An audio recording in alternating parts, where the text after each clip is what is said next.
सुप्रभात पिलामाने।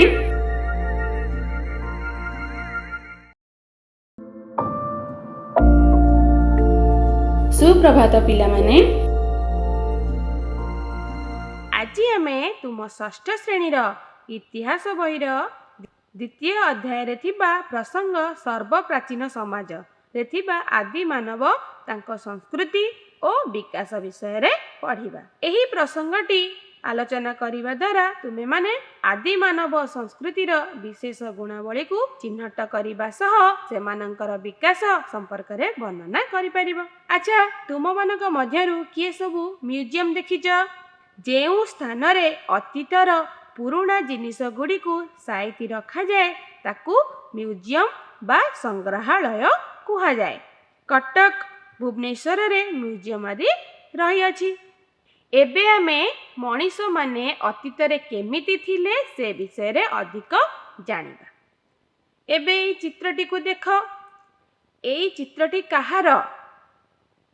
मांकड़र।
पिला माने आजि को प्राय 15 लाख वर्ष तले बण मनीष सदृश मांकड़ बा बानररू आदि मानवर उत्पत्ति होइथिला।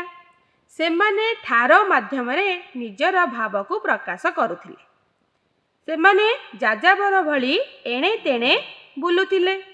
जीव जंतुक दाउरू निजको रक्षा करिबा पई से पत्थर को अस्त्र भावे व्यवहार कला। एही पत्थर थिला तार प्रधान अस्त्र। तेणु एही जुग को प्रस्तर जुग कुहा जाए।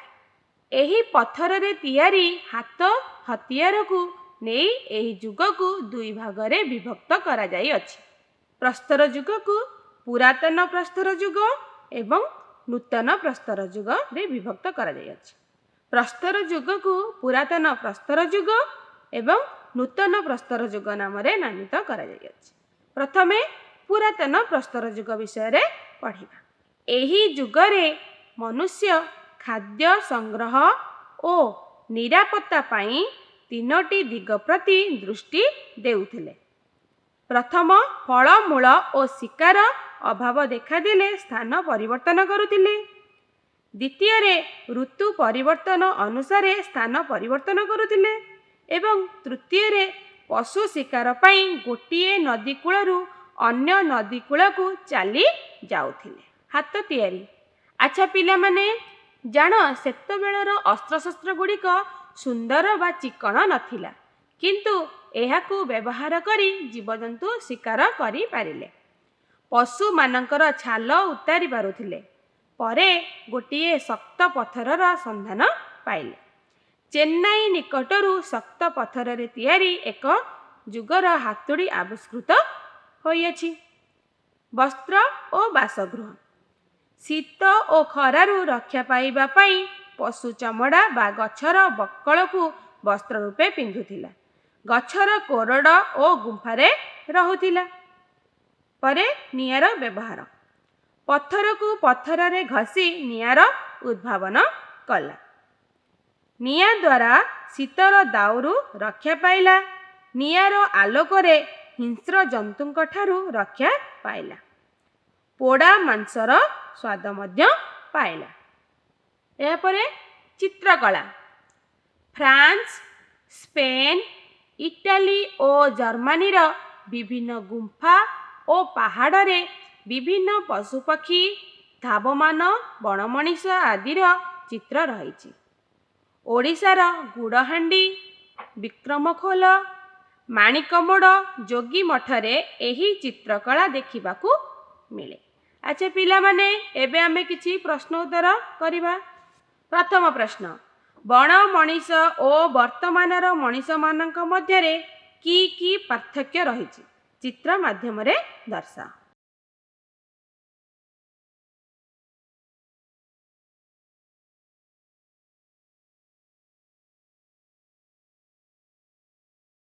ଦ୍ୱିତୀୟ ପ୍ରଶ୍ନ, ଆଦି ମାନବଙ୍କ ବସ୍ତ୍ର କିପରି ଥିଲା?